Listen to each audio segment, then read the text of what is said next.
हम करेंगे हर मजलूम की हिमायत। अस्सलाम वालेकुम नाजरीन, मैं हूं हुरैन फातिमा और आप देख रहे हैं हिमायती न्यूज HD चैनल।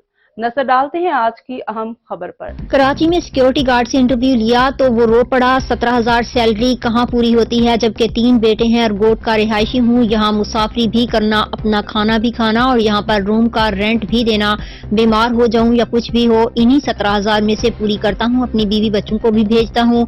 कभी कभार तो दिल करता है इस जिंदगी से मौत अच्छी है, फिर मैं बच्चों का सोचता हूँ उनका गुजर और सफर कैसे होगा।